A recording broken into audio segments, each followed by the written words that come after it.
Okay, we are on. We are on. How you doing? Hey, it's me, Norman Roosevelt, Aloysius, Nicodemus, Amadeus, Valentino, Giovanni, Romeo, Bruno, Raphael, Luigi, Nardini, from the east side of Pittsfield, Pennsylvania, right here at Eastside Sound Studio in Swissville. We're glad to be rocking with you. Hey, let's get this party started.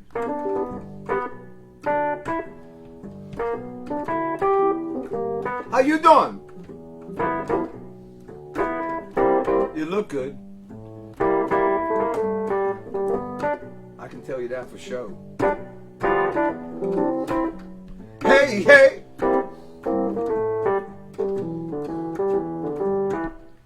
Gonna get down to the get down. Everybody gonna be there when we get down to the get down. Bring your style and flair. See you around at the get down.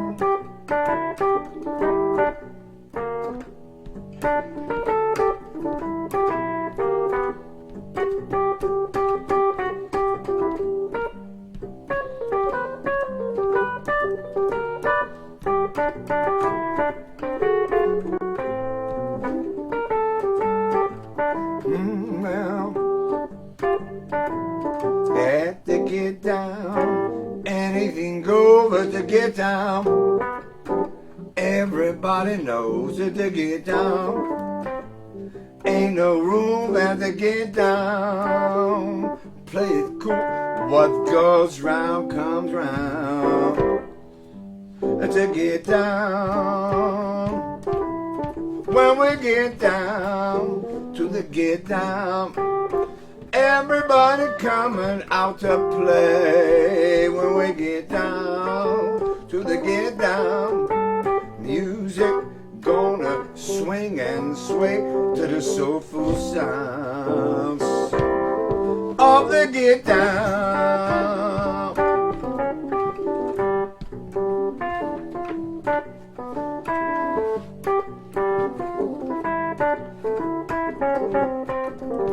Whoa.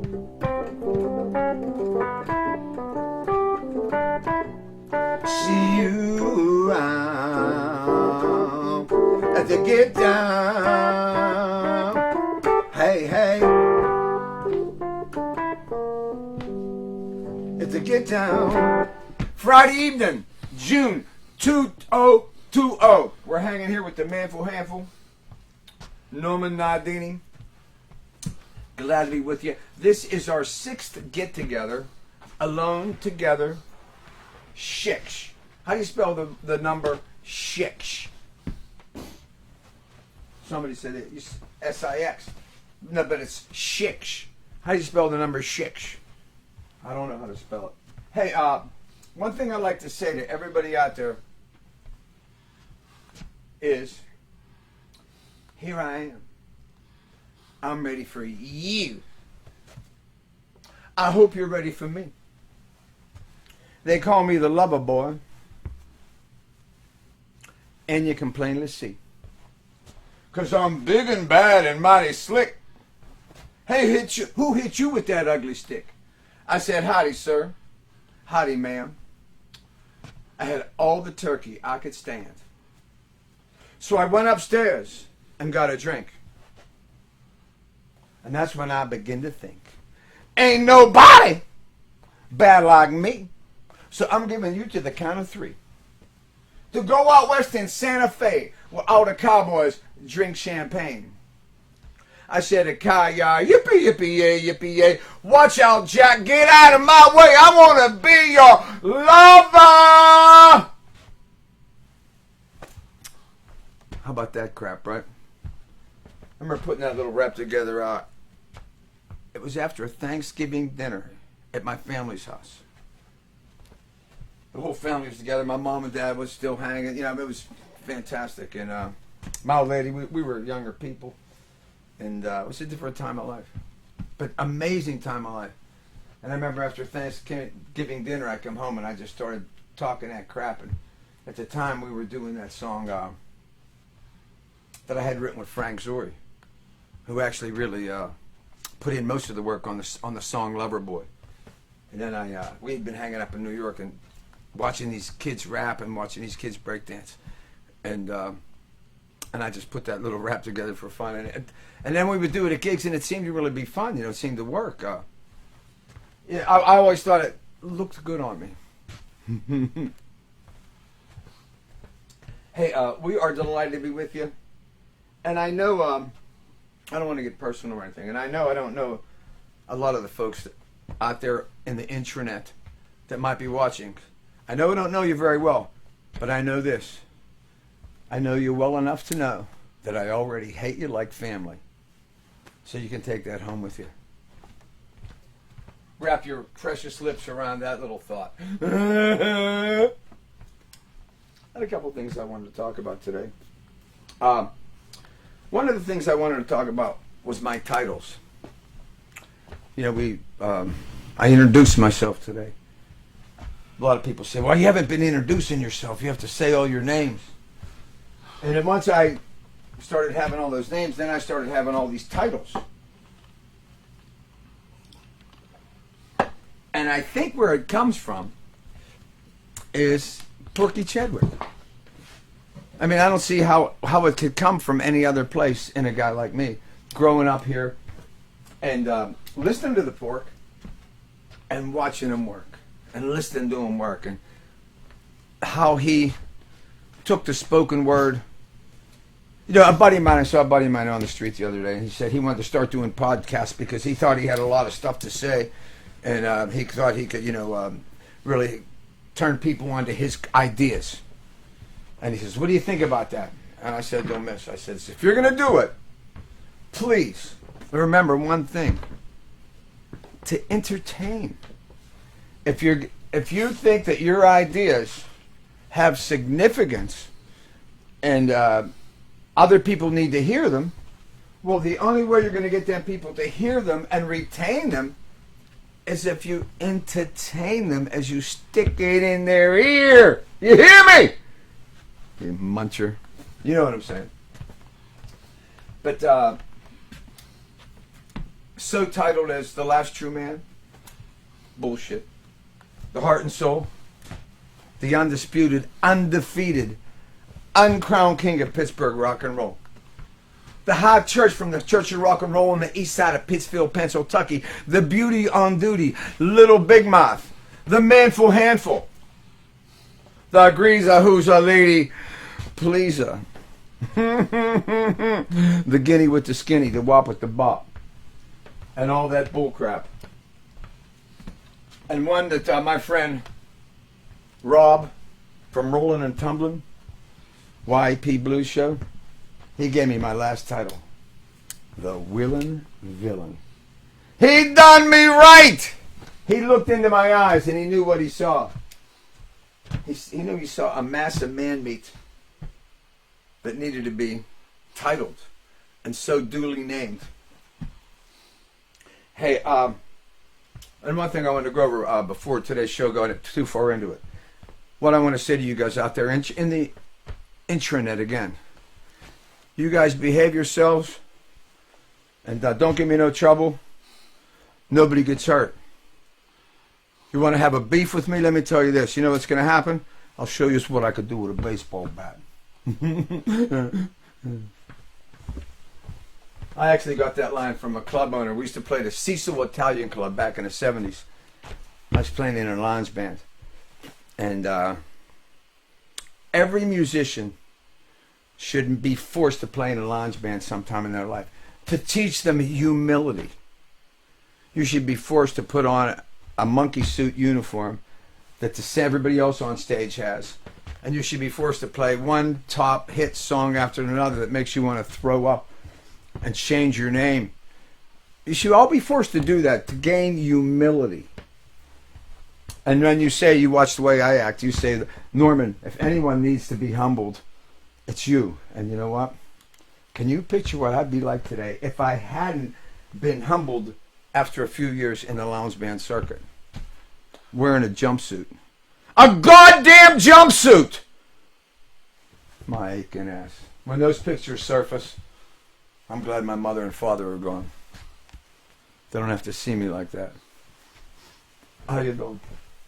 Hey, I play the guitar a lot of times. And play songs. I'd like to play a number for you. Just kind of goes along with what's happening in our world today, which I don't like to get into too much. Because, you know, I think of myself as pure, unequivocal. How'd you like how I used the word unequivocal, Tom? Tom, did that do anything for you? So Hey, I said unequivocal. Absolutely. Did my shamometer, did my shame meter flake, or was I cool? Got me reaching for the dictionary. I said unequivocal. I don't even know what the hell it means, but I've seen it come out of other people's faces. Hey. Good enough. Beautiful. Hey, let's do a song that actually should be on the next Norman record. In fact, it's already cut. I have a manful version of it. Soulful. And, you know, soul music. Shit'll make you feel good all over the place.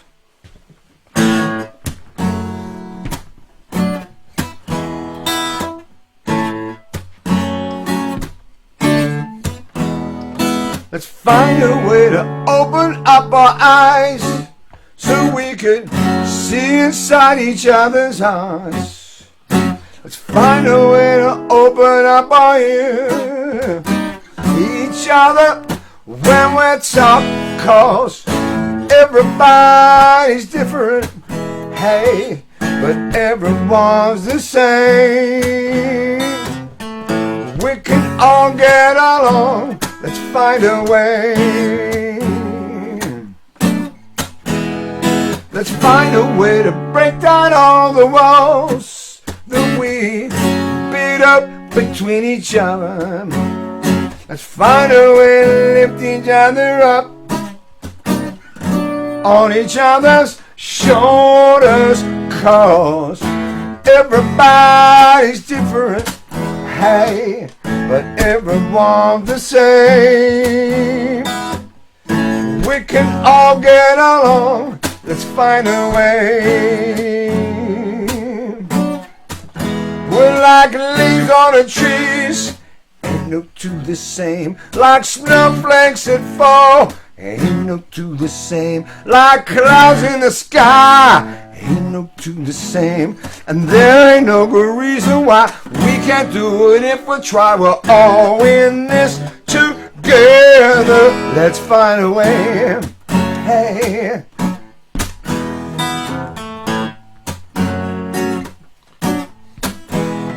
Let's find a way to open up our eyes so we can see the player, not the game. Let's find a way to look within ourselves. Stop looking for someone else to blame, 'cause everybody's different, hey, but everyone's the same. We can all get along. Let's find a way. Let's find a way to live together. We can make it better if we learn about each other. We're all sisters and brothers, and everybody's different, hey, but everyone's the same. We can all get along. Let's find a way. Let's find a way. Let's find a way, baby. You know what I think of when I just played that song at that time? I thought about shag music. down in the Carolinas, where they play the shag, all that feel-good soul music, that mid-tempo, but kind of like a swish and a sway to it. Hey, see some folks out in the dance floor mingling. Let's find a way. Hey, that number is going to be on the next Norman record. As I said a moment ago, with a very soulful arrangement of it. I think folks might find it pretty interesting. Hey, let's do another song that I don't do that often, but I just brought it back a couple weeks ago for these Alone shows, and had fun singing the first time. Let's try it again. And that's people have asked me what this one is about. You know, is it about heaven? Is it about a fictional place? And I don't want to answer that question. I refuse to answer on the grounds that it might make me seem a little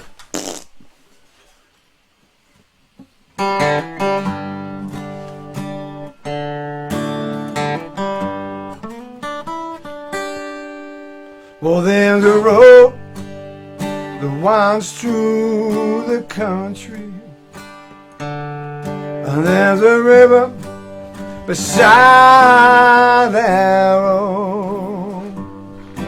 There the trees grow tall, and when there's no wind at all, you could hear the grass grow. And there's a mountain by the bend in that river, and on that mountain there sits a small town.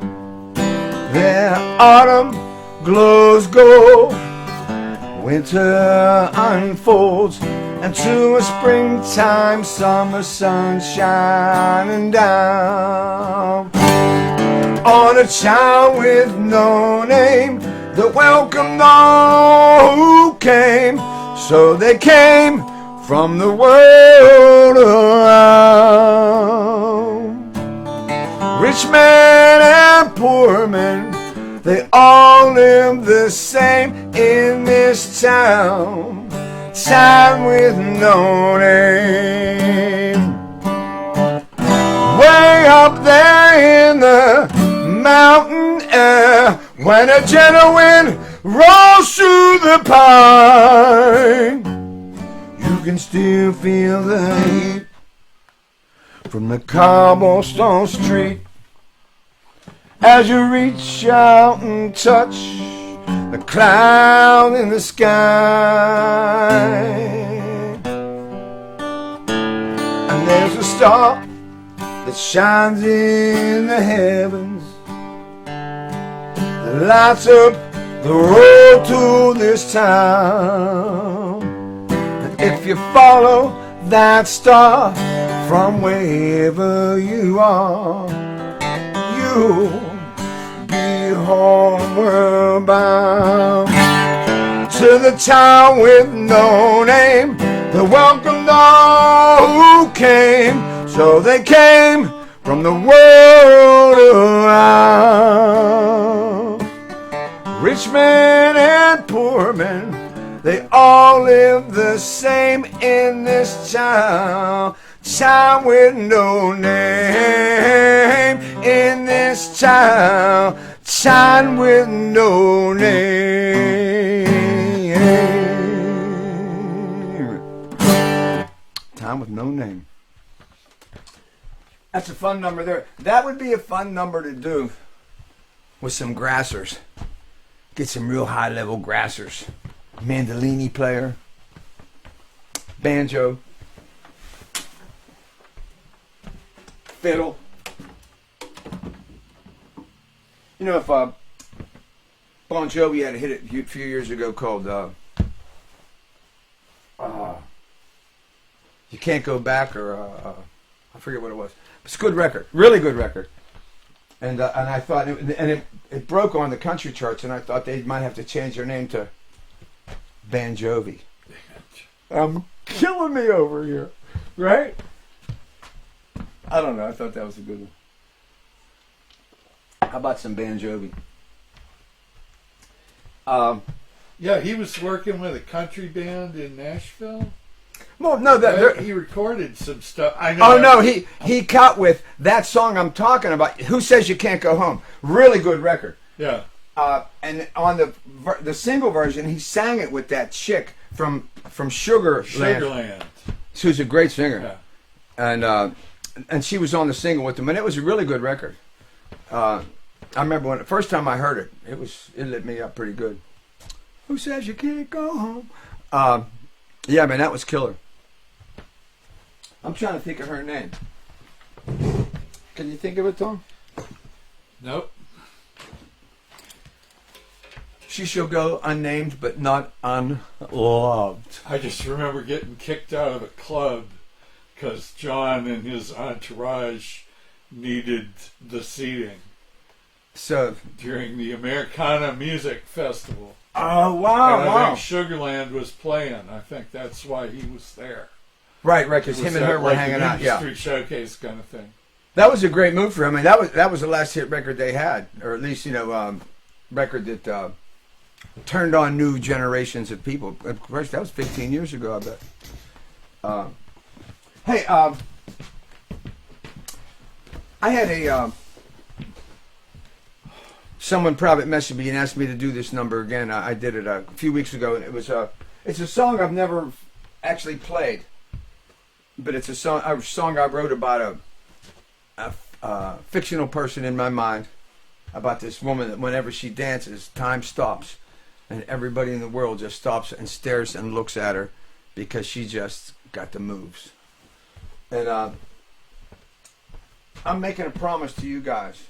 I'm going to swear that one day I'm going to put the music to it and get this song cut. And it's a song called Boom Boom! And I like that. I got that title because we were playing somewhere. I think it was in Cowtown, Ohio, Columbus. You know why they call it Cowtown? Because that's where they would bring all the cattle in for the cattle show every year. So they became Cowtown. But great town. But anyway, we were playing there, and some chick was yelling up to the stage, give Harry a solo, my bass player. And then I says, you like Harry? And she goes, I says, you like Harry? And she goes, he got the boom boom. And it just like was stamped on my brain. Got the boom boom. That's how that happens. She don't really care if anybody's looking. Be all by yourself, and you can catch her cooking. She got all the moves, won't she shake it all down? When she get out on the floor, people gather round. She got the boom boom. When she walks into the room, she got the boom boom. Danger loom. She got the boom boom. Spells impending doom. She got the boom boom. She drops the bomb. All the guys want to see her. They love to look upon. All the girls want to be her. She got it going on. When baby shake and shimmy, when the music start to play, ain't nobody with a heartbeat could ever look away. She got the boom boom. When she walks into the room, she got the boom boom. Danger loom. She got the boom boom. Spells impending doom. She got the boom boom what? She drops the bomb. She got the boom boom in her body, the boom boom in her brain, boom boom in her blood running through her veins, boom boom all around her head to toe, boom boom deep inside her, all around the flow. She got the boom boom. Now everybody talking how baby strut her stuff. I was watching her myself, and I couldn't get enough. Then I saw her mother walking just the other day. And now I know the reason. Baby moved that way. If baby died and went to heaven, St. Pete would let in. He said, baby got the boom, boom. And that ain't never been no sin. She got the boom, boom. When she walks into the room, she got the boom, boom. Danger loom. She got the boom boom, spells impending doom. She got the boom boom, what? Do it with me. Oh! She dropped the bomb. You've seen her. I'm sitting, my lovely assistant Tom sitting here, and it makes me think of a few years, probably about 20 years back. I was playing up in Erie, and we were on a break or something, and we ended up walking into this disco. And there wasn't very many people there. But they were playing loud disco music and all the lights. And there were two Latin girls out on the dance floor. Not the most beautiful women in the world, but just two, nice looking girls. And they were doing the Macarena. And it was so exciting for someone like me who really has a total disgusting lack of culture. And just when they were going like, and all those moves, and I was just like, I couldn't have been more entertained. And nobody took their clothes off. It wasn't a strip bar. It was just two beautiful young ladies doing a dance that they do at weddings, like the chicken dance. How about the chicken dance? Shouldn't have Cannot tell a lie. I have played the chicken dance. Tom's played the chicken dance. Oh, yeah. I've watched my Uncle Joe chicken dance. And my Uncle Joe was so cool. One day he says to me, how's it go, Tom? I could do it. Oh, there's a bunch. It's like the Macarena. You got to know. Yeah, you got to be in the club. But the Macarena, and every time I think of the word Macarena now, I think of that night walking into that deserted discotheque and seeing them two girls out there just so ladylike Macarening, and it was like, it left a great impression on me for just the whole Macarena industry. The whole industry.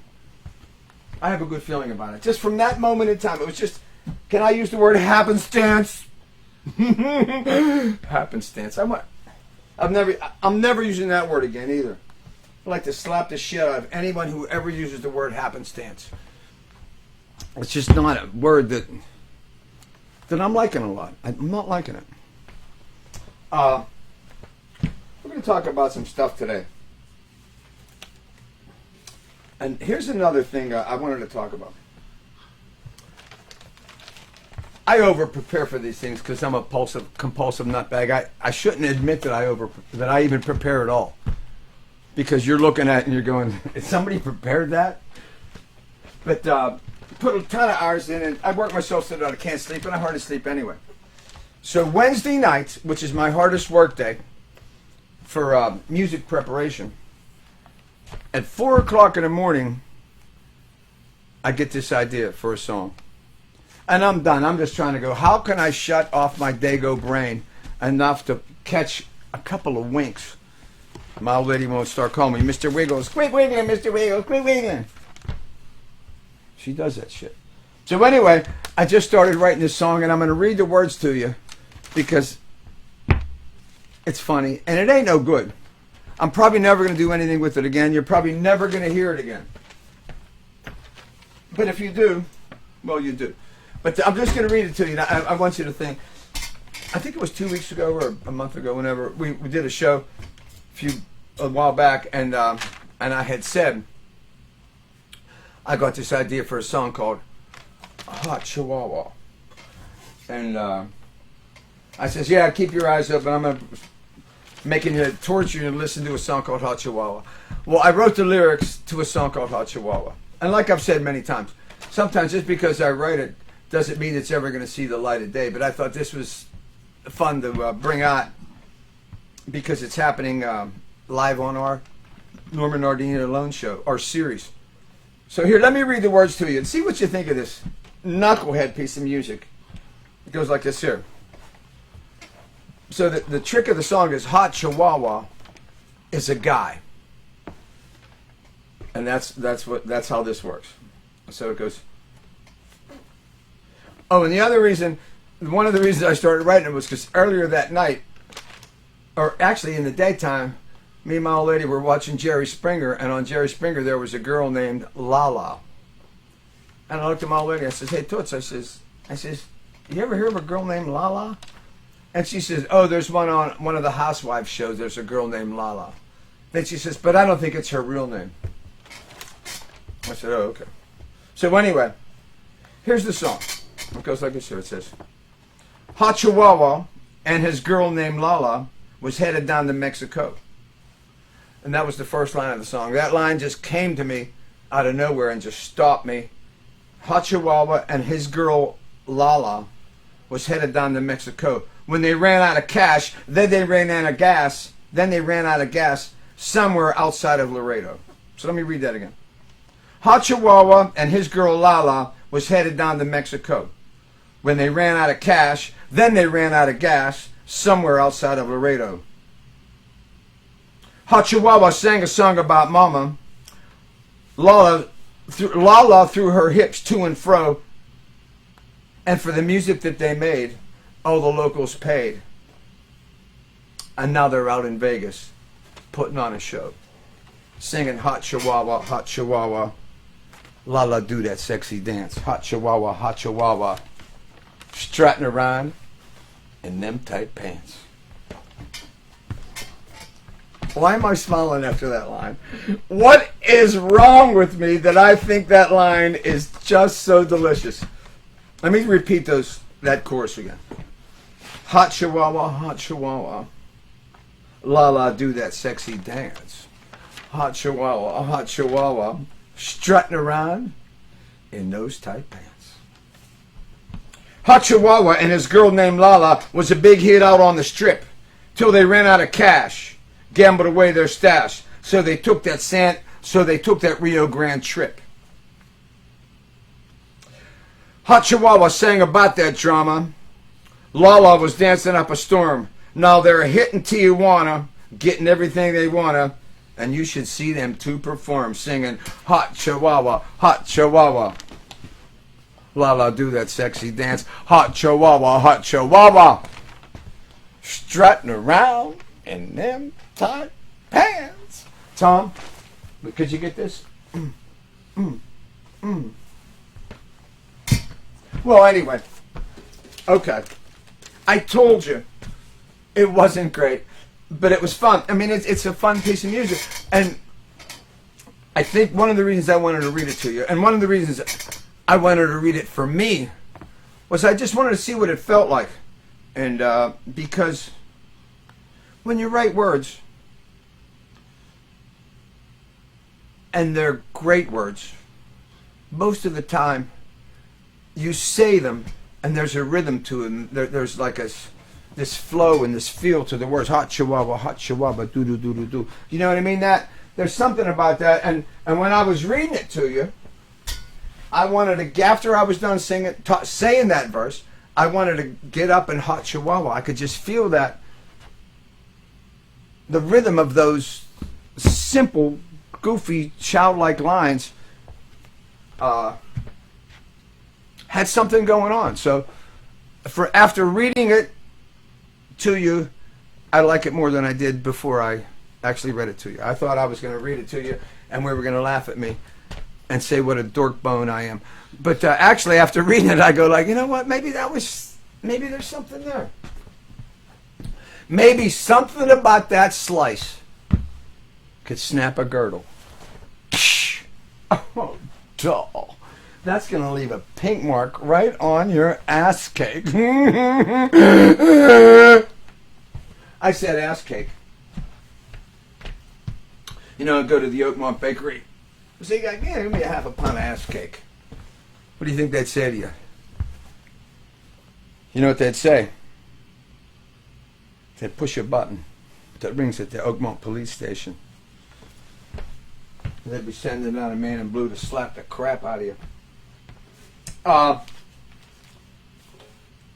One thing I wanted to talk about today was my dad. Because I want to do his song that I wrote for him, The Tree, which is on the Notorious record, by the way. And a pretty good version of it, actually. I thought you might appreciate that. But one reason I like to talk about my dad a lot is because of the influence it had on me and who I've become as a person. and not so much it's all about me as a person, but it's about whoever might be watching.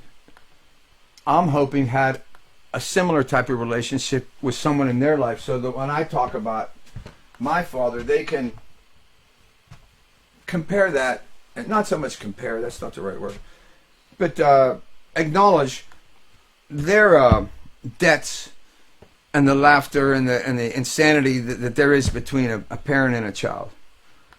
Because that's huge. You know, I was thinking of it the other day. A little fawn was running around in our backyard, really about the size of a cat. It was just born, you know, in the past 10 days or so. And then I was watching its mother watch over it. And I was thinking of that relationship. You know, it happens every spring. There's the deer are born. A lot of times, it happens in our yard a lot. And every year there's a mother with their child. And then my old lady told me that the next year when they have their next babies, they cut those ones loose, and that's when the children move on away from the mother, is when the new baby comes, and that's when the mother turns away from those deer, and they should be educated and they should be able to live on their own. And she said, that's the system. And I says, how'd you know that? She says, I'm a country girl. I said, yeah, get upstairs, get over here. Country girl, I'm a city boy. Hey, one thing I wanted to talk about was my dad he was not a real religious guy. My mother was. She was very religious, and he was kind of the opposite. But one time he talked about when he said he was a little kid, his best friend, I think it was named Louis Carlo or something, it was all Italians. And he said Father Francesco was this very much loved priest in the Italian neighborhood my father grew up in. And Louis Carlo used to tell my dad when he would be the altar boy, and we'd talk about Father Francesco, I just thought this was great. I don't know why I think it's so great. You tell yourself if I'm an idiot for thinking it, but if I'm the a-hole of the century. But my dad said Louis would told him that during the service, when the priest asked the altar boy for wine and for water in the chalice, he said, when Father Francesco would ask for the wine, he'd hold it down real low. And the altar boy would put a little wine in there, and he said he'd be holding it down real low, and he put a little wine, and he says, then if Father Francesco wanted more wine in there, and he'd go, he'd shake it. Then the altar boy would put more wine in it, and he says, then it would become time to put the water in. And he says, and as soon as it became time to put the water in, he says, Father Francesco held it up real high so that the altar boy could hardly reach it, so that he wouldn't put too much water in there to ruin his blend of his fine wine. I just thought that was the greatest story.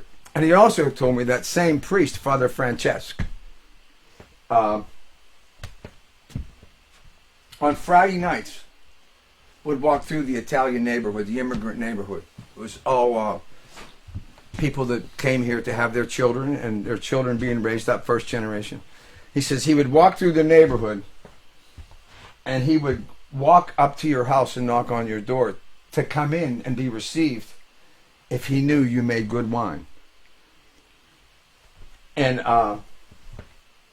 if he knew your wine wasn't any good, he never once stopped at your door. He didn't. I mean, if you could have been, the best person, have angel wings on your back and a halo over your head, he wasn't stopping at your door. He was going to the place that made the best wine. My dad, I guess that's one of the reasons I think it's such a great story. It's because my dad said, but he'd say, hold the wine down here, shake it, fill it all the way up. And he didn't want that ruined by putting too much water. There's just a little trickle of water, and then he'd pull it away. And the altar boy said it took a while to figure out the system, but that's how he was running it down. Pretty fantastic, right? Another thing my dad talked about that was really exciting for me. He talked about when he went away to World War II. He said he got thrown on a boat with all the Italians from his neighborhood, and then a bunch of Italians from New Jersey. And on that boat, they were all going over to fight World War II and do whatever their job might have been. My father was an airplane mechanic, so that's what he was trained for, and that's what he was going to be doing when he got there. But he said on the way over, they had a sergeant who was mean to everybody. And I guess that was his job. They were going to war. They needed hard leadership.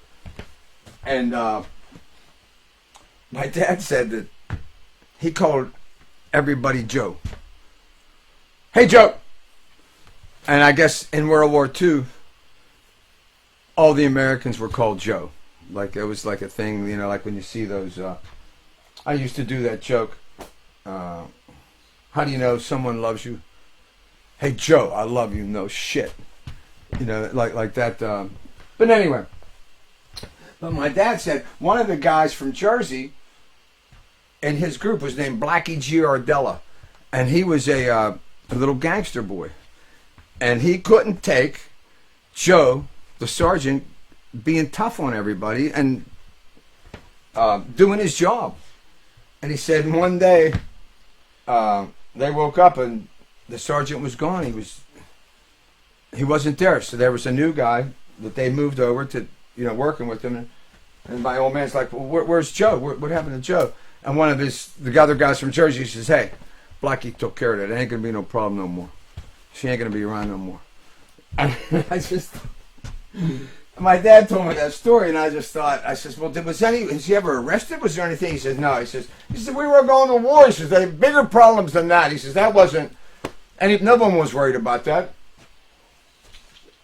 I just thought, wow. What a great story, right?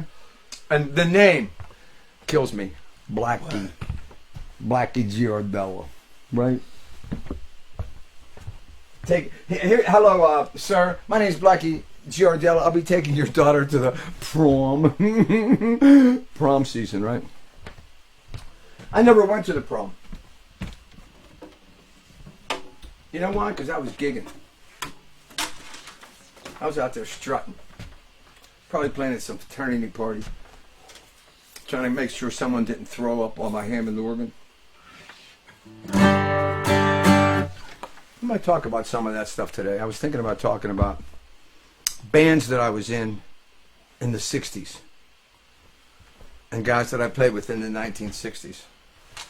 But this is a song for my old man Arthur, Lincoln, Andrew, Desio, Diamundo Nardini. One of the coolest dudes that ever sucked down an Iron City beer and a shot of Imp, Imperial. Iron and Imp. I and I. 1 and 1. Hit me! That's what he'd say. Here, Pat.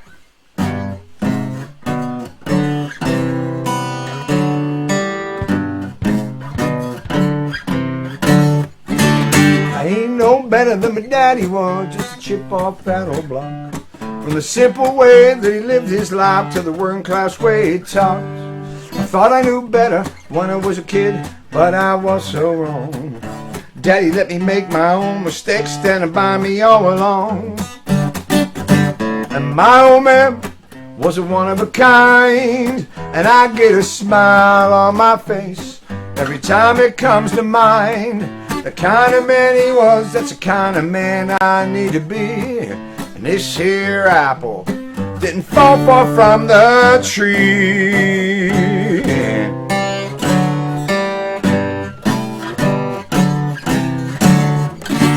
Now I learned the things that my daddy knew the hard way, just like him. By going to work, never giving up and standing for something. Daddy said the devil doing dirty dollar bills and he gonna try and buy your soul. And I give up chasing that buck. Daddy didn't raise no fool. And my old man was a one of a kind, and I get a smile on my face every time it comes to mind. The kind of man he was, that's the kind of man I need to be.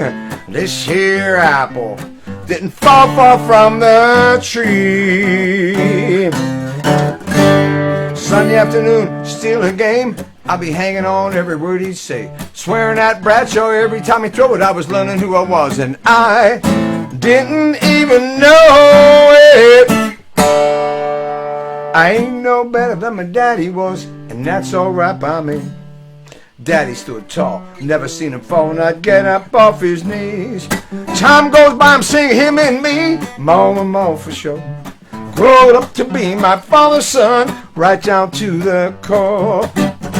And my old man was a one of a kind, always a smile on his face and a twinkle in his eye. The kind of man he was, that's the kind of man I'm gonna be.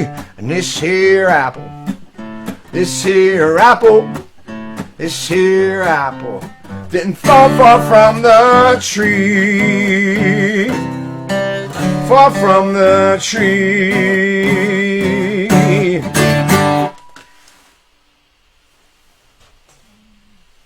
How you doing? Song from my daddy, Arturo. Quite a guy. And I always say it at gigs, I hope you guys out there in the audience were lucky enough to have a father that was as cool as mine.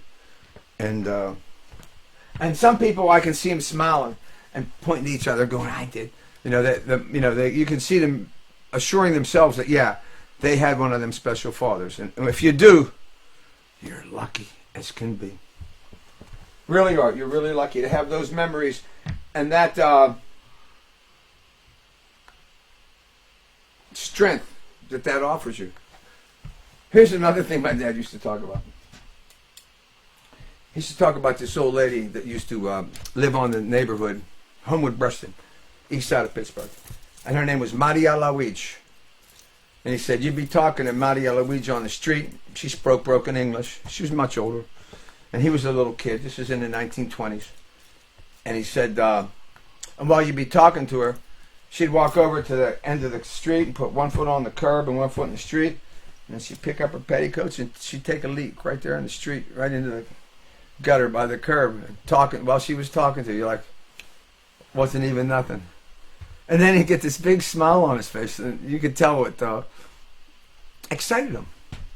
He used to also talk about when he was a kid on the farm that he was working on. They had male horses, and there was a farm not too far away where they had female horses, and they used to take the male horses from his farm to this other farm to breed with these females.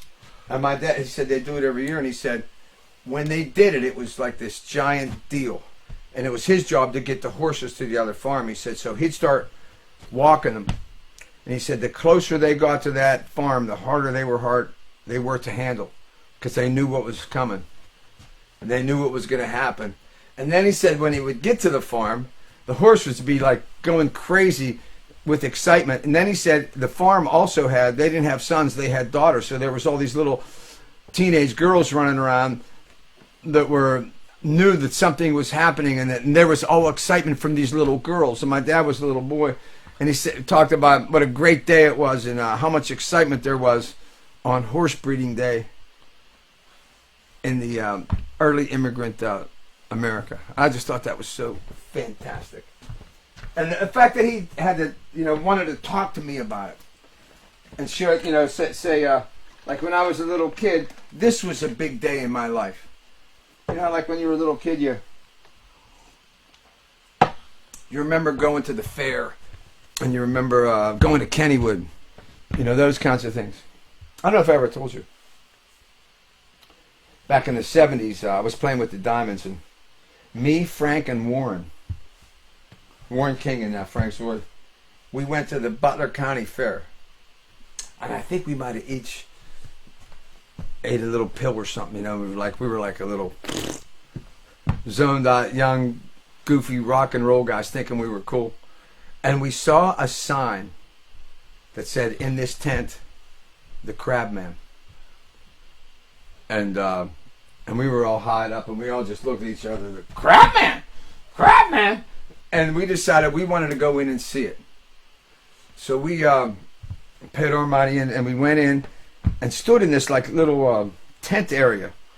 And then there was like a countertop, and behind that countertop was like a slab of plywood. And sitting on, and there was a curtain first. When they opened the curtain, you looked on, you saw this slab of plywood. And sitting on the plywood was this guy with a blanket over the lower half of his body. And he looked like a friend of mine's father, by the way, which I don't want to bring up. So anyway, he was sitting there and he started talking. He says, "Hello, thank you for coming in. You know, I am the Crab Man." And then he kind of lifted up the blanket. And when he lifted the blanket up, you could see his crab hands. And then he rolled on his back and put his feet up in the air, and he had crab legs too. He was the Crab Man. He was born that way. And me and Frank and Warren all looked at it, and none of us had a word to say. Young, cocky jerk-offs. He just was so real, and it was just, it happened so surprisingly real. In the snap of a finger, we stopped, and we were like, "That's the Crab Man." And no one give him no trouble, because he's the Crab Man. And we saw him, and we were all filled out when we did it. But then I heard a couple of years later that he was arrested for murder. He killed his daughter's boyfriend. I don't know if anyone else ever heard about that, but he lived on the north side, the Crab Man. And I seen him. I've seen him roll up on his back and go, crab. Very, very impressive. Shut my big mouth up. And you know about my big mouth, right? My mouth is so big. I got my lovely assistant Tom here working with me, sending my big mouth out across the intranet. You know, I'm all about some goddamn intranet. I know all about it. It's up in the sky. It's down on the ground. It's everywhere. It's every goddamn where. Tell him, Tom. It's everywhere. It's everywhere. Where is it, Tom? It's everywhere. Goddamn right it is. Beautiful stuff. Beautiful stuff. I don't know if I've mentioned this.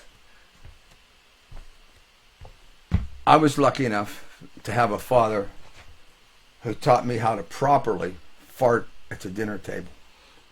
You know, I mean, what does a boy do that doesn't have a father to teach him how to fart at the dinner table? What does a boy do when he doesn't have a father that when he farts at the dinner table to look at him and smile and reach over and put his arm around and say, "That's my boy"? You know what I mean? If you don't have that reassurance that you can fart at the dinner table because you're a guy and you were born on this planet with that right, is this not the greatest country in the world? Do we not have the right to lift our leg and let one go? And women have the right to be embarrassment, to show embarrassment, to turn pink, to say things like, "Oh my heavens, I can't believe you did that." That's what they're supposed to do. Yin, yang, ding and dang, right? You know I was giving you a lesson on hunching. Breeding. You know about my sister, she's a breeder. She bred out 4 beautiful chillins in the breeding business. Me, I think I'm shooting blanks. Guy told me, he says, "Norman," he says, "you were shot on the wall and hatched by the sun." I said, "That's bullshit." That's what he told me. Shot and hatched by the sun? My father is the sun? Wait a minute. Who said that? Hey, I should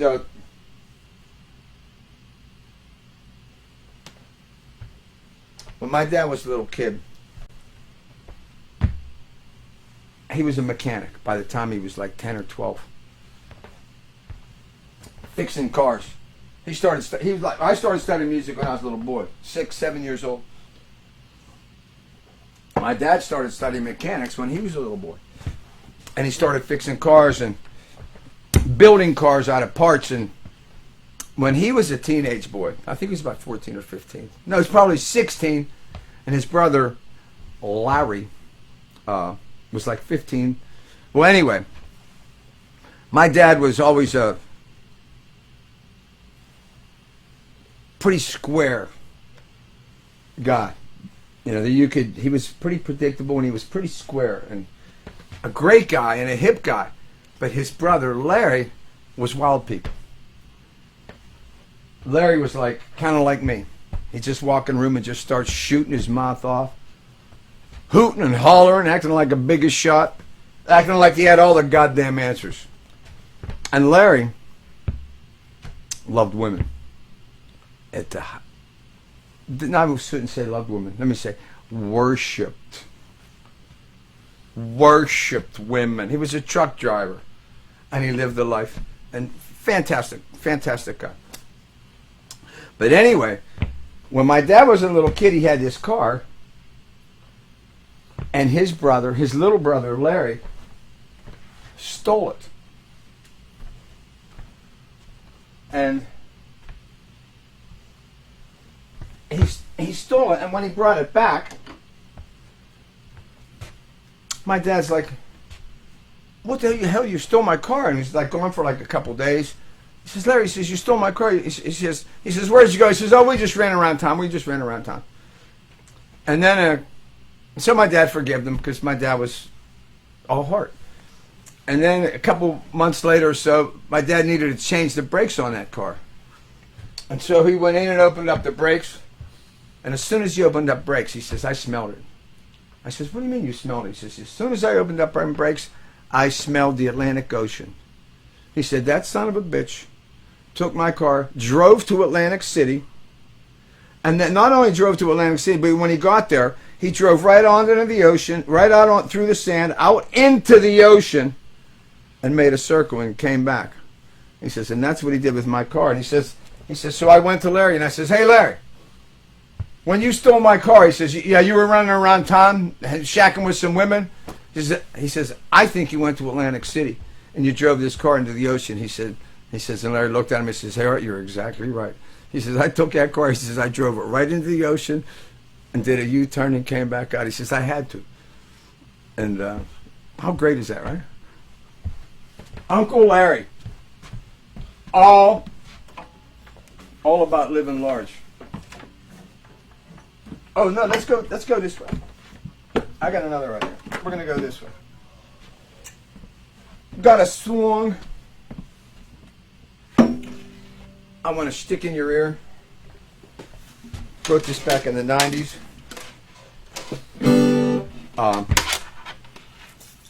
It's a song called, in fact, I wrote it because my old lady's stepdad, Gino, her parents were Gene and Jean. How do you like that? Gene and Jean. Gene and Jean. Gene and Jean. But he loved me. I don't know what it was about me, but he loved me. And how do I know that he loved me? My old lady told me. She said, "Did Gene invite you down into his workshop in the basement?" I says, "Yeah." She says, "Well, what did you two do when you went down there?" I says, "We just, yacked a little bit. He showed me some of his inventions and his tools and stuff, and we just talked." And she says, "He really likes you." She says, "He don't allow no one down there. He don't invite my brothers down there. But he invited you down there." He dug me. You know what he used to call me? The legend. He called me the legend. The legend's here. Gino. I miss him. But he said to me one day, he was lying, telling stories like I do all the time, telling all this bullshit. He was lying to me, telling me some crap. And then he says, "It seems crazy." He says, "The older I get, the better I used to be." And as soon as he said that shit, once again, here's me. Here's me wearing a black and white striped shirt. And the ball gets across the line, what do? As soon as he said, "The older I get, the better I used to be," I said, "That's going to start coming out of these lips." He's like, "Really?" I says, "Yeah, I'm writing that number. And it's going to be beautiful. And I have you to thank, you wonderful hillbilly man. You know, I used to give them trouble because they belonged to the hillbilly clan, her parents. And we were sitting there, they were talking about the clan. They had these big, goofy, goddamn hillbilly hats on, laughing. And I says, give me the goddamn book. And they had the book from the hillbilly clan. And I says, give me the goddamn book. And they gave me the book. And I says, where's the register of all the people? She says, you'll find it, see all the names. And I started looking at it. And I looked through all the names. And I says, let me tell you something. I says, there's not one Italian name in your hillbilly clan. I think that what's going on here is you guys really don't appreciate the beautiful Italian people. I was breaking his balls. But then again, you know, when we kept looking at him, we found a couple guineas in there. A couple DeLucas. How about the name DeLuca, right? Buddy DeLuca. You know Buddy DeLuca? He's a guy from, you know? He's a guy from a town here, and he's a really good guy. And he's was at one time, I don't think he still is, a world-class bowler. You want to have fun? You want to be in America? You want to be an American? Go to the goddamn bowling alley. That's where America lives. That's where it is right now. You know where they are right now? They're in the bowling alley like it's here. You can hear it sounds like thunder. I love the sound of a bowling alley. It's like God's pissed off. You hear the ball rolling, then you hear the concussion. The harder they throw that goddamn ball, and then when it snaps. I used to have a buddy, Bobby Moore, rest his soul. He used to love bowling so much, he would bring bowling videos to our hotel room so that we could watch them at 5 o'clock in the morning while we were doing shit we shouldn't be doing. The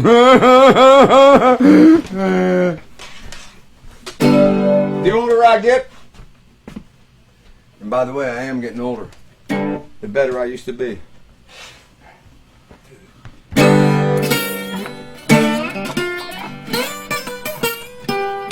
I used to walk 5 miles to school in the morning through the rain and snow. Used to work all day at the caddy shed and carry 2 bags of four. I could talk my way out of any kind of trouble, talk my way in a young girl's heart. But when I see a band playing rock and roll, I used to tear the dance floor apart. Seemed like the older I get, the better I used to be. As years go rolling by, I keep changing history. Now once was a molehill, now seem like a mountain to me. The older I get, the better I used to be.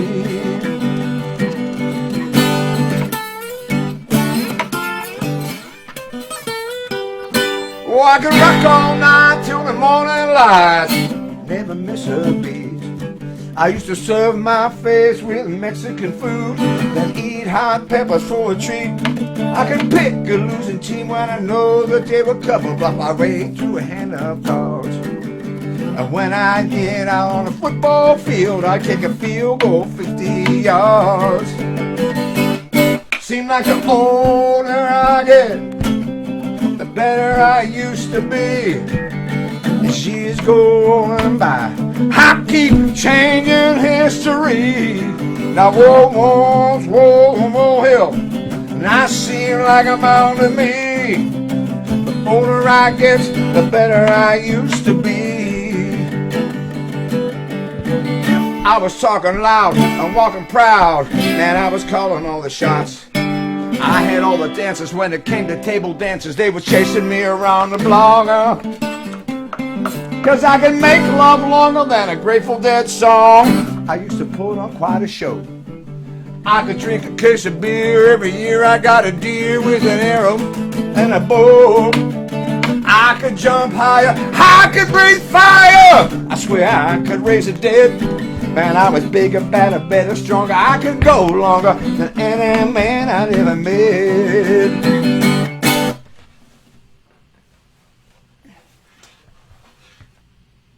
God damn, I was something. Seems like the older I get, the better I used to be. She's going by. I keep changing history. Now what once was a molehill now seems like a mountain to me. The older I get, the better I used to. I remember I was just a little rooster. The older I get, the better I used to be.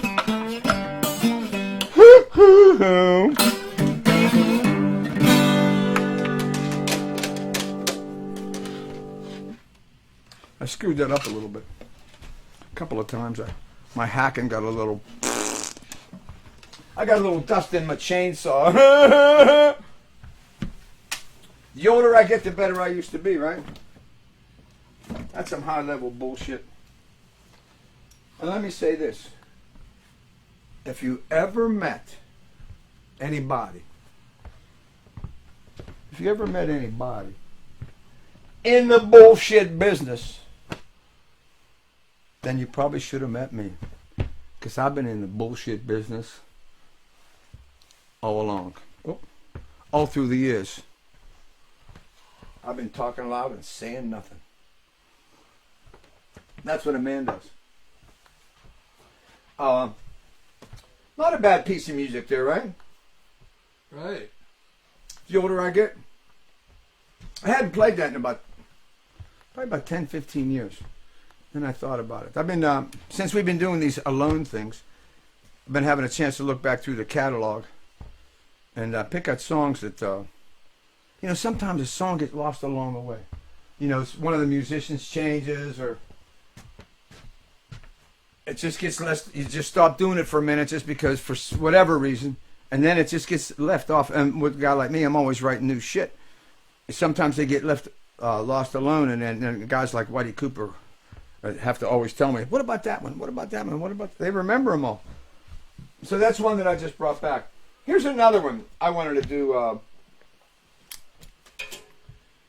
And this one was written in the 90s as well. And this was written about, you know, for so many years, we were out 4 or 5 nights a week. We were playing all the time. We were playing, sometimes not even making money, just playing. You know, not money to speak of. And we'd be out gigging, gig after gig after gig after gig. Because one thing we always learned was the more you play, the better you play. And playing great was always more important to us than anything else. And probably not the greatest business way to think, but long-term, big picture. And who are you as a man? What do you got in your pants? What's in your meat wallet, right? I asked you. Don't answer that. I don't want to know.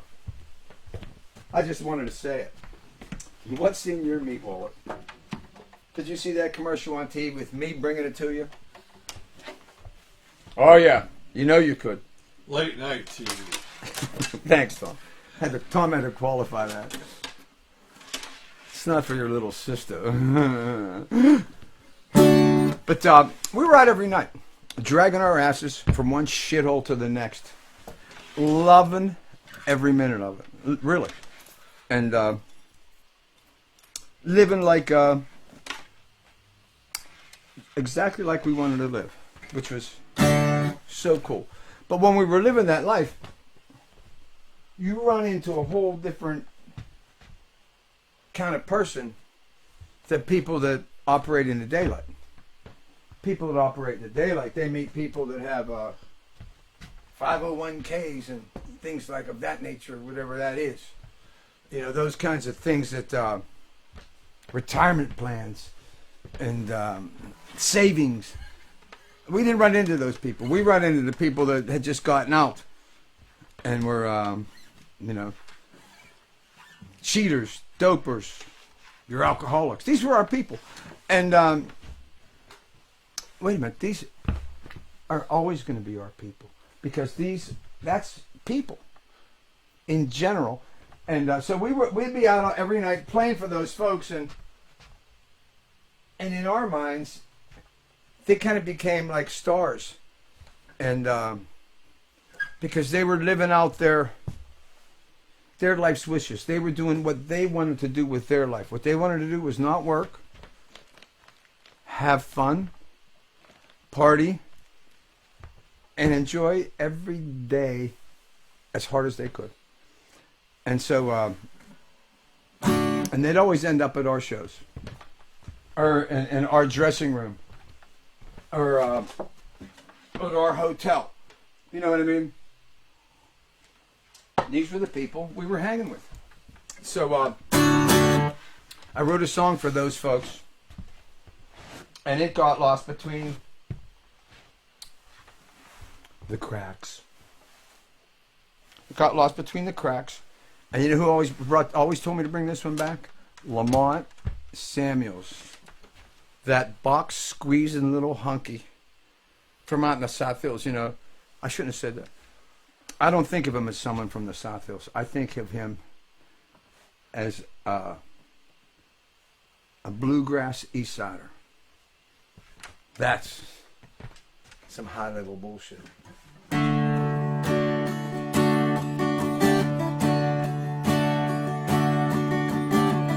We are the people that stay up all night long. We know the words to each and every song.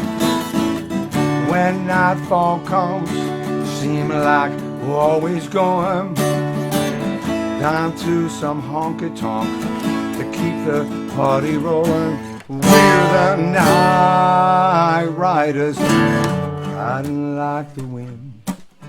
Night riders, when daylight's closing in. Night riders, stay up all night long just to hear another song.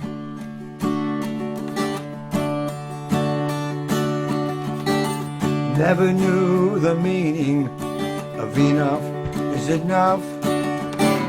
Always made the time to play the games of love, but all ties that bind just don't fit our style. We'll be checking out of here in a little while. We're the night riders, riding like the wind. Night riders, when daylight's closing in. Night riders, stay up all night long just to hear another song. The jukebox plays all our favorite songs, and after a few you can hear us sing along. We're the night riders, riding like the wind. Night riders, when daylight's closing in. Night riders, stay up all night long. All night till the morning light, just to hear another song. Right on. 1-1. Give me an imp and an iron. Hit me. Night Riders, guys. You know, when we were kids, there used to be a band out in Oakmont. They were called the Night Riders. And they would ride motorcycles and stuff. And we thought, how cool. They ride motorcycles. I was never man enough to get on one of them damn things. I'm not much of a man. But they were called the Night Riders. I'm going to talk for a minute about back in the 60s. I had started playing gigs when I was 14. So I guess I started playing in the band when I was 13, 14-ish. And we started doing dates. And in my first band, it was named, there's a TV show that's the name, I don't even know what our name was, but on the card, our card, it said, "This is us." And my old lady watches a show called "This Is Us." But, and that was myself, my brother, my cousin Petey Odo, played drums. Love Mr. Peter Joseph Odo. You know the name Odo, if you spell that backwards, how would it be? So if you spelled it forwards, it'd be O-D-D-O. So I'm going to spell it backwards, O-D-D-O. But, and then we had a guy named Gigi Carr who played guitar. I think he had a red hollow harmony. And we had another guy named Frankie Dvorak that lived in our neighborhood. Really good guy, really good parents. I used to hide my cigarettes up at their house when I was in 7th grade. His mother understood. My mother didn't understand. She didn't want me smoking. She caught me smoking when I was 50 and gave me a couple slaps. What are you doing? You know what I'm saying? I'm like, hey, what are you going to do? But that was like 1964. We played some dates with that band. And I remember one of the first dates I played was in the spring of 64, I believe. It might have been 65, but I think it was 64. We played Carnegie Mellon. Or it wasn't called Carnegie Mellon. It was called Carnegie Tech. And it's on the Oakland side here in Pittsburgh. And it's this school where people gather. Really is a place of education to this day. It's a world-class education. But back in that time period in the 60s, people came here from other parts of the country. So when we played there, we were, being little kids, and these guys were, like 4 or 5 years older than us. And I hadn't seen any grown people that were going in the direction that we were going as far as culturally. We were revolting against the 1950s and revolting against Pat Boone. You know what I mean? Well, I mean, you want to talk about epidemics, pandemic. How about Pat Boone? Are you kidding me? I'll leave it at that. I don't want anyone to get hurt. But anyway, we're playing at that. We went down and we played at Thank God It's Fridays at Carnegie Tech with this little band. And I had never seen people that looked like they smoked marijuana before. And I never seen people that looked like they were getting drunk, and I never seen guys woofing on women quite the way they were woofing. And I was watching the work, and I was like, God damn, these some grown-ups, man. This is cultural. And I thought this is going to, and it helped me be okay with being different, because I lived out in the suburbs where all the white people, they were afraid of their own shadow. But we went to school, and I was the freak in school. They wanted to whoop my ass. Because everyone was so square. Remember, this is the 60s. Before, Woodstock. Everything changed. Before Woodstock, it was dangerous out there. But from that band, I joined this other band called The Omens. And they were my buddy Guy Perry, who was one of the junior high buddies that got me into playing the guitar. He had a Gretsch Tennessean, which he has to this day. And he had a little Fender Pro amp. And I think he has that to this day, too. Unbelievable, right? Guys that still have his name's Guy, but he still has the same guitar that he had when he was like 14. A Gretsch Tennessean. And he used to talk about Chet Atkins, and he used to talk about Buck Owens. And these were things I didn't know much about. So he was a kid that told me, started me understanding that country music was guitar music and hit music. And then later in life, I didn't realize until I got older how great Buck Owens. How great was Buck Owens? Are you kidding me? That old moon-faced. My mother would say about him, he has a face, Norm, only a mother could love. And it was like, yeah, but that's Buck Owens. And his band, Buck Owens and the Buckaroos, were really one of the first combos, complete units, that really did it right.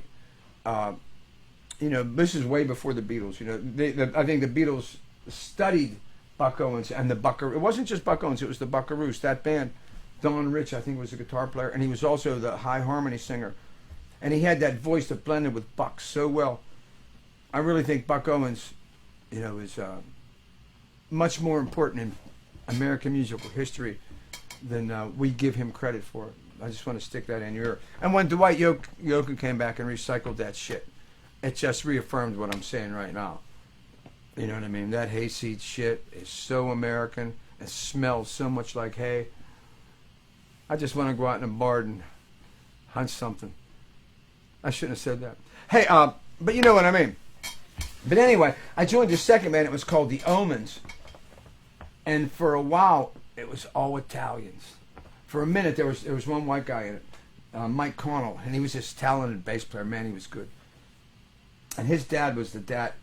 We slept at his house, over at his house a couple of times. His dad was the father that busted me lighting farts. We were like a junior high boys, and we're all down in the living room acting up, junior high. Of course, you never want to go to sleep. I didn't have to sleep for 4 days, 5 days at a time back then.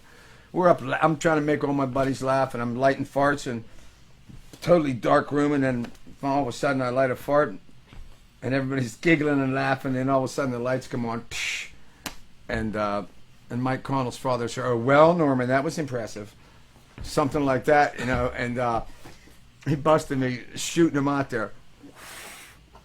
Last year, so I was I was talking about it on stage, and some girl in the audience came up on a break and says, "You didn't really like farts. You're just making it up." I says, "What are you talking about?" I says, "You never lit no farts?" She's like, "What are you saying?" I says, "Well, you brought this shit up, not me." But I was like, I says, "Your brothers or your dad?" And it goes back to what I'm saying, like having a father that tells you it's okay to fart at the dinner table. It's just like, that's the same thing. Having someone in your family to let you know when you're a boy, it's okay to light a fart here and there, You're putting on hey, we're putting on a show here. Did you ever hear of fireworks? Zambelli, aren't you from Pittsburgh? We played a show a couple years ago, and then Zambellis were there hanging out. Older Italian guy. And Harry found out who he was. And Harry is the strangest person in the world. You couldn't have figured that out, right? But he was like very excited and impressed to meet the Zambelli people, and he went over and hung out with them and talked to them. And Harry was also impressed when we met Neil deGrasse Tyson, and he was one of the guys that told me how important it was that we met Neil deGrasse Tyson, and how what a great cat he is, and the significance he has in our society with teaching people about all that, which I know nothing about. But anyway, that's my boy Harry. But anyway, this band, the Omens, and we started doing, we were doing like songs by the Animals. And after Mike Connell left the band, we got another Italian. So the guys' names in the bands was Guy Perry, Italian, Chip Gallo, Italian, Tony DiNardo, Italian, and Norman Nardini, Italian. I don't know why my mother named me Norman. I'm sorry, guys. I should have been Lou, something like that. What's your name? Whoa. Norman. Well, anyway, and we did like Yardbird songs, like "For Your Love," "We Got to Get Out of This Place," "It's My Life," by the Animals. How cool was that band? Really fun. And in that band, I was playing a red Farfisa organ, and I had a yellow Kent 2 pickup guitar that wasn't yellow when I got it, but I spray painted it yellow right over top of the finish, and also took some like blue sparkly Naugahyde and put it on the pickguard, so it was yellow with a blue sparkle, almost like them custom amps. You had that sparkle shit. I have had a pickguard like that on my yellow Kent guitar, so I played guitar and keyboards, or a little bit of organ in that band. And when I left that band, I was 16. And that's in 1966, and that's when I started playing with Robbie Johns, the bead man, and that's when my career actually started. I didn't know that then. Let's play a song. Let's play a little something. My bullshit sometimes. I'm going to smack myself. Let me jump back. You know, James Brown would jump back and kiss himself. I'm going to jump back and smack the shit out of me. You know? I just want to give myself a couple goddamn slaps. Okay. I'm going to try this. Hot chihuahua, hot chihuahua. Lala, do that sexy dance. Hot chihuahua. Strutting around in them tight pants. Mm. I will take this guitar. And I'm going to do this song. It's one of the first songs I was involved in writing. I wrote it with Frank Zori. And I kind of started it. And Frank polished it up and finished it. Very talented guy. Extremely talented. Not like me. I'm a lump. But this song, wrote this in the 70s. Probably about 1977, 78. And it was the first song on the Rough Cuts record. Opening track. Goes like this here.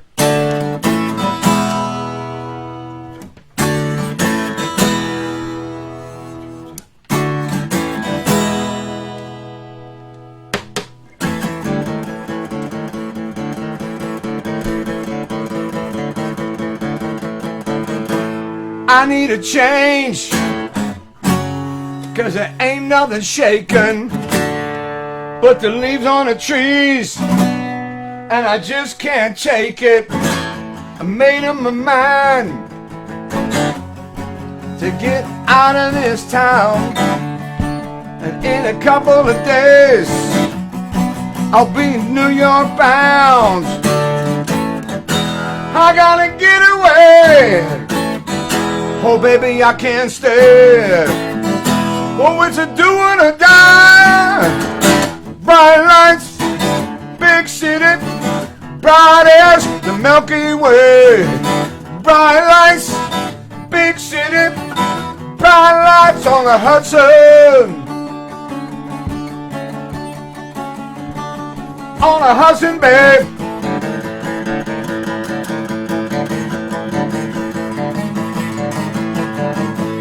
Call me a dreamer, and I just can't take it. Got some time on my hands, I'm not gonna take it. 'Cause all this hanging around, it got me feeling stuck here. Too much time on my hands, and you know that's nowhere. I gotta get away. Oh baby, I can't stay. It's a do or die. Bright lights, big city, bright as the Milky Way. Bright lights, big city, bright lights on the Hudson.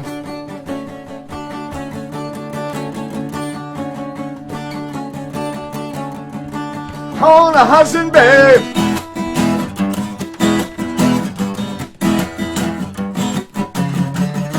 A bright lights, a big city, a bright lights, a bright lights, big city, bright lights, a bright lights, big city, bright lights.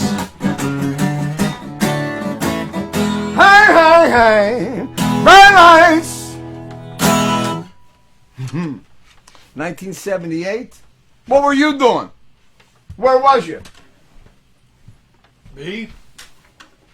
Just moved to Erie. Oh, Tom just moved to Erie in 78. I was playing with the Diamonds. 78 was a great year. Yeah, first time I saw you was in Erie. With the Diamonds, or was with the Tigers? Oh, okay, a Something couple years later. later. Yeah. Yeah, I started the Tigers in May, at the end of May, 1979. It was Ray Gunn was the first Tiger. Hey, let's talk about Ray Gunn. Want to? You want to talk about RG?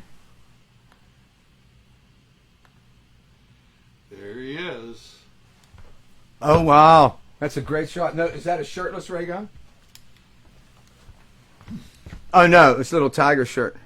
All chopped up. Ray Gunn was a very, very strange cat. And he had sensibilities that were different than most normal people. Like, when you look at Ray Gunn, it ain't no accident that he looks like he looks. And it ain't no accident like with the Tigers. Like, the look of it was very important to Ray Gunn. There you got the look. Yeah, you ain't kidding. And these guitars, my friend Paul Wargo painted those guitars, and we were talking about, naming the band. It was the East Side Tigers, and it was like a sports team. And at the time, it was 1979. Your Pirates were had a great run there. The Steelers had made one of the best runs in athletic history. So sports and us was, it was all intertwined. So it made sense to be Tigers and to dress it up like a football team. That wasn't my idea. That was really Paul Wargo and Ray Gunn's idea. That and the look of the band all wearing their same clothes and the same outfits, and they put these the initial outfits together. And Paul Wargo painted those guitars right in at my place at 2413, and we painted them with used album covers to get the straight lines. So you just spray paint over on it. You know what I mean? That's really how it went on. It was really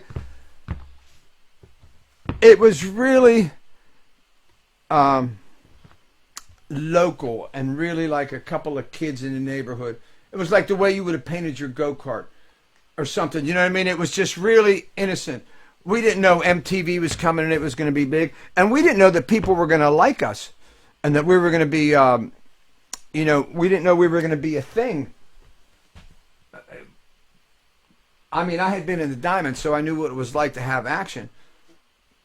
But the other guys really had never experienced anything like that. Well, and early on with the Tigers, Warren would take dates with us when they were rehearsing to put the Silencer's first album together. So Warren played when it was Norman Nardini and the East Side Tigers, and that lasted for about 6-8 months. I think See, that was the initial. That was us getting it together. This is shot right off the alley in Swissville, right behind Ernie's old record store. Ray Gunn in front, and Warren King had his hair dyed red, and that was like the East Side Tigers. We didn't even have a regular drummer. Our original drummer was Robbie Johns from the Diamonds' little brother, David Johns. Really, really good guy. And but his father, he had just graduated high school, and his father didn't want him playing with me because his older brother Robbie played with me all those years, and he quit high school to join the band with me and go on the road when he was after 8th grade. We were out there gigging. B-Man grew up when he was 8th, 9th grade. He was done with school. He was just being a musician. And his father kind of like held that against me. So when David wanted to play with me, his dad like blew up, and David couldn't take the gig because he was still living at home. And then I believe our next drummer was Derek Edwards, who was a very unique relationship we had with Derek. Very good person, still around to this day. But and it was weird that he was playing with us. I took him to New York, and he was afraid to get out of the truck. I said, hey, we're going to New York. He says, yeah, right. I told him we were going to New York to play. He didn't believe me. He says, where are we going to play? I said, CBGB's. He said, no, we're not. I said, yeah, we're playing there. He says, how did you work that out? I says, a buddy of mine. He says, yeah, you know somebody. I says, dude, we're going. It was crazy. He was a really good guy, but he hadn't been around much and hadn't traveled a lot. So it was, we had a unique relationship. But he was a good drummer and a really good person. But Ray Gunn was the consistent of that time of locking the Tigers down. You know, he was part of the brand. You know, in the big picture of it all, he was part of the brand. And I think part of the reason for its success and part of the reason for, no question, he was part of the reason for it being what it was and what it looked like and how it affected people. You know, the look of it was, he was more responsible for that than I've ever really given him credit for. You know, and but that's the truth. And then whenever we got, after the first 9 months or so, when Nason, Whitey, and Paul Shook all came in at the same time, that's when we became the Tigers. And by that time I had already, with the other guys playing and with the other things I was doing, I had already developed action. I had already got us started, you know, just with Warren playing and Derek on drums, and sometimes we didn't even have another guitar player. It would just be me, Derek, and Ray Gunn. I had so much energy and so much juice at the time. I was a beast. But by the time we brought those three on together, it was huge. You know, I had already created demand for what we were doing. And then when that band came, the look solidified and the attitude of it. Like, this isn't like other bands where, you know, a lot of the bands from England come over and they try to look intelligent and stylish and androgynous. The Tigers wasn't that. The Tiger was man meat, muscle, titties, man tits, tight ass, tight pants. Do you know what I mean? It was that, and it was like, and then the guitars. So it was, the Tigers was like a cartoon. I mean, we were a living cartoon, and we just kind of like played the role that was there already. You know, Ray Gunn looked like a stumpy, rough little dago. Nason looked like, he looked like a street guy. Do you know what I mean? He looked like he was very well versed in taking care of himself in a man's world. Shook, handsome, but ruggedly handsome. Nason would call himself ruggedly handsome. And he was a phenomenal person. This picture here was shot on top of the Decade. And great shot. The thing I love most about this picture is Shook smiling. And how pretty he was. But this is the Tigers band. You know, the first 9 months of the band with Derek and with Warren. I don't know, we might have had another guy or every once in a while play with us. I can't remember all that well. But when this band came and this finalized it, and this was like in March of 1980 is when this band started. And instantly, we already had dates booked because I was already working it. So when this, and then when we started taking this band out and bringing other bands from other cities in, we used to play with other bands all the time, you know, from other cities, because I used to have the Phase 3 club, and so I met all the bands and all the agents and all that bull crap. So we were always hooking up with guys from Detroit, hooking up with guys, you know, we would always end up on shows with the Romantics before they were stars, you know, when they were, and all those bands from New York, like the Fast, them weirdos, Richard Hell, Stib Baders, Dead Boys, all those kinds of acts that were like on the verge of punk and rock and roll. And then, so that's, we were hanging in those circles, and the Tigers, once they got the formidable 5-piece lineup, it was like we were doing something that nobody else was doing. No one else was doing it the way we were doing it. And MTV came along. And the look of rock and roll became without anyone talking about it or it being officially proclaimed, the look of it became more significant, and the people that acknowledged that, understood that, found their way through the 80s at a much higher level.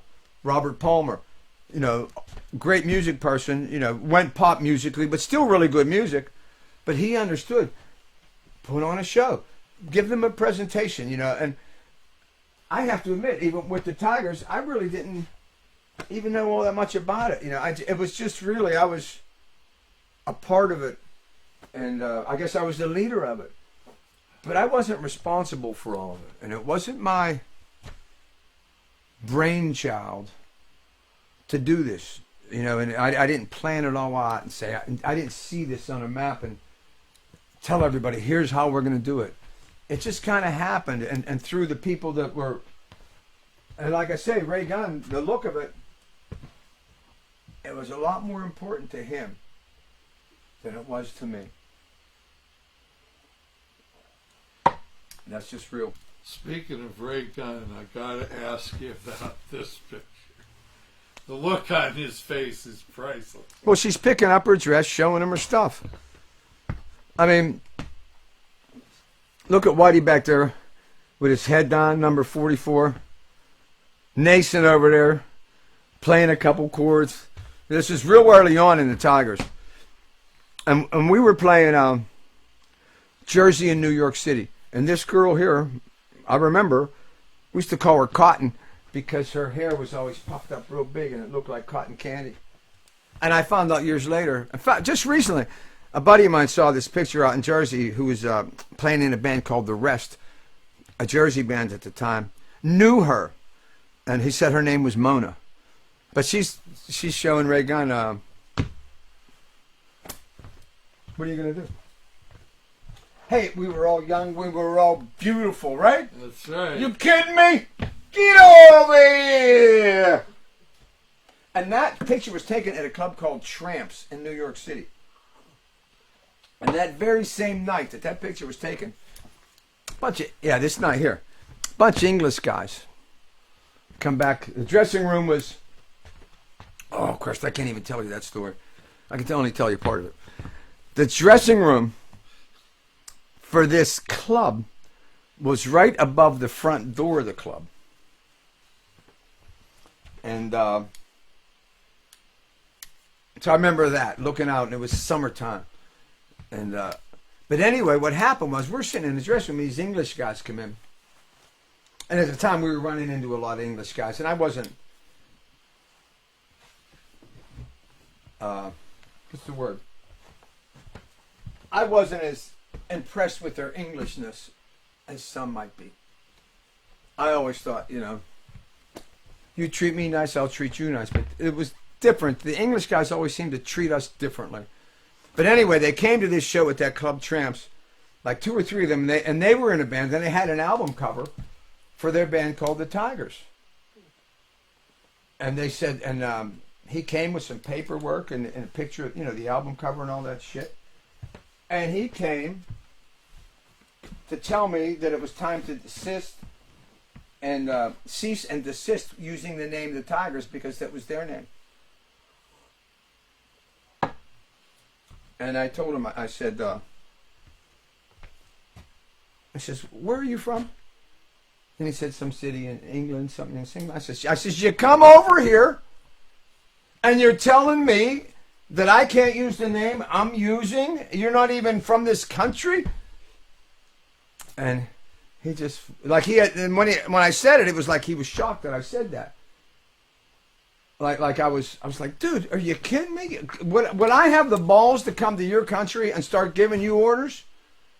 And he just looked at me, and that kind of ended the thing. And then I says, if you want, I says, these guys are my band. I says, you want to take their name? Shook, Nason, Gunn, Whitey, standing there looking like they looked at the time. These little English guys, they didn't want to deal with that. They didn't want their ass chewed out. They got up and left the room like ladies. The way they should have.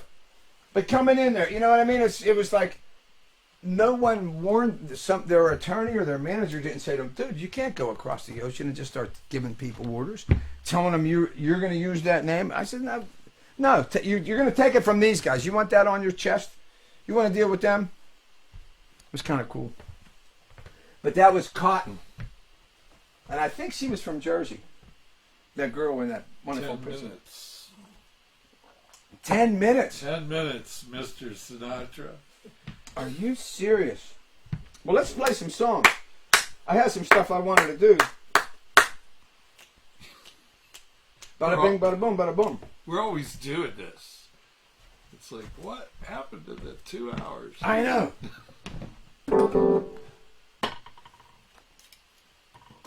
Hey, guys, we want to thank you when you tune in. I can't tell you enough how you give my life meaning. I never, ever stopped working all through these years. And this is the longest I've ever not gigged in my life. I gigged always. Never didn't gig. And this is the first time I haven't gigged, and it's a very lonely place to be. And if there's anyone ever that's a junkie for some applause and a little bit of how you doing, it's right here. I miss gigging so much. You and your old lady coming out, I'm going to give you a smack right on the shit. Get the hell up. But we're going this way, and we're having fun doing it. I don't know when we're going to be back to gigging. People have been asking like crazy. I don't know. I don't know what I'm doing. I have absolutely no plan. But I can say this to you. Y'all out of sight. And we will see you in 2 weeks. And in 2 weeks, I'll be 70.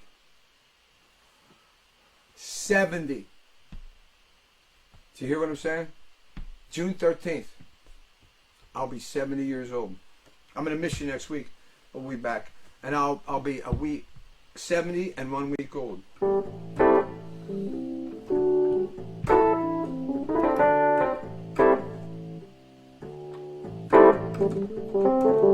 Barry said, man, didn't know it was the juice. Man said, Barry, you ain't telling the truth. Game on. Game on. There's a life being lived. Something gotta give. Game on. She said, Pete, you gotta come clean.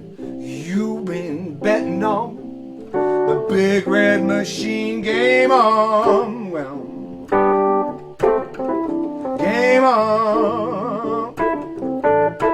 There's a life being lived. Something gotta give. Game on. Tom said, Roger, I did not deflate. Roger said, Tom, I can't let you skate. Game on. Well, game on. There's a life being lived. Something gotta give. Game on. Jerry said, Joe, what I did to them kids wasn't right. Joe said it's all about the blue and the white. Game on. Well, game on. There's a life being lived. Something gotta give. Game on.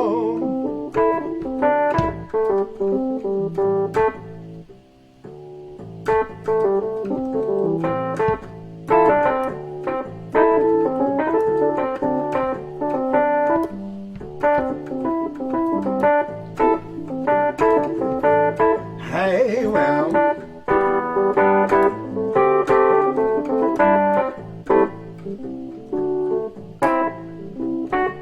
Juice said, Johnny, the glove don't fit. Johnny said, Joey, you must have quit. Game on. Hey, game on. There's a life being lived. Something gotta give. Game on. The Donald said, I'm gonna build us a wall.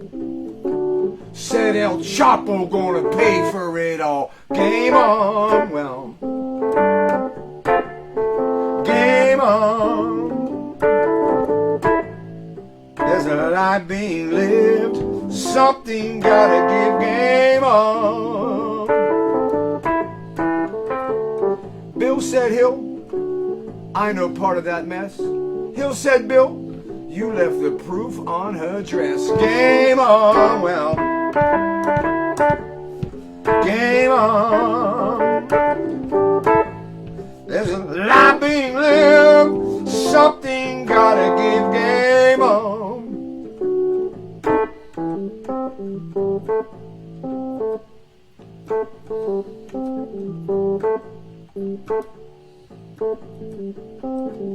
Game. Game. Game.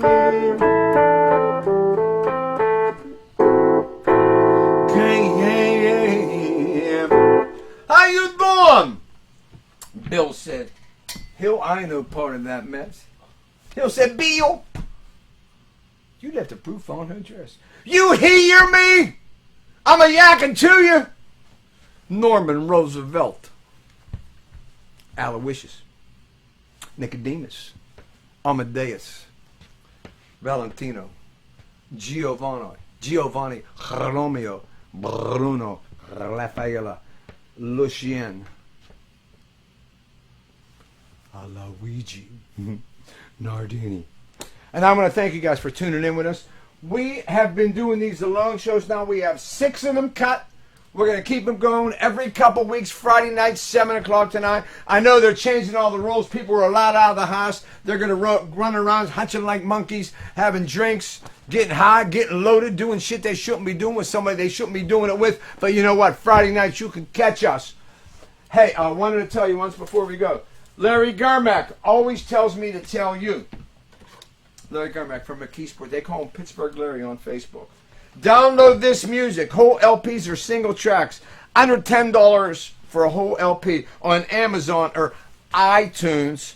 Notorious, Bonafide, Redemption, It's Alive, Breakdown in Paradise, This Old Train. You can download those all on Amazon or iTunes.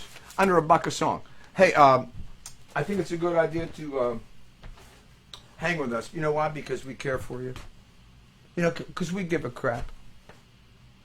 What we want to do, we want to wrap our loving arms around you, pull you in close,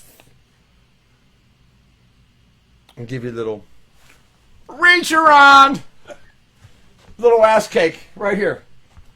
You know, my hands are going bad, but I can still grab an ass like with the best of them. Get a little ass meat right in there.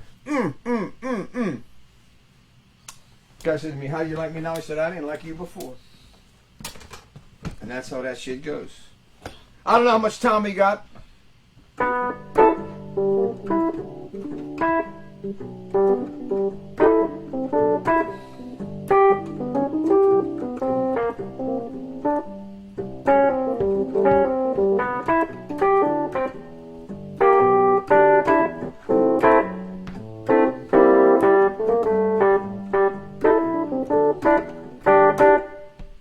Gonna get down to the get down.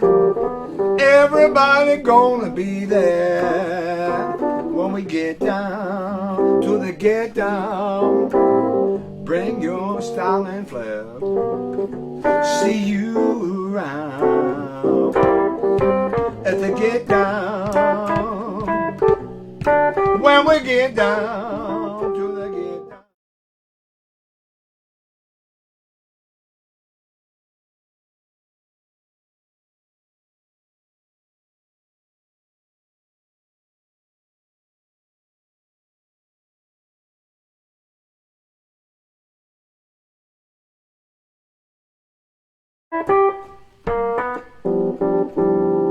Get down, get down.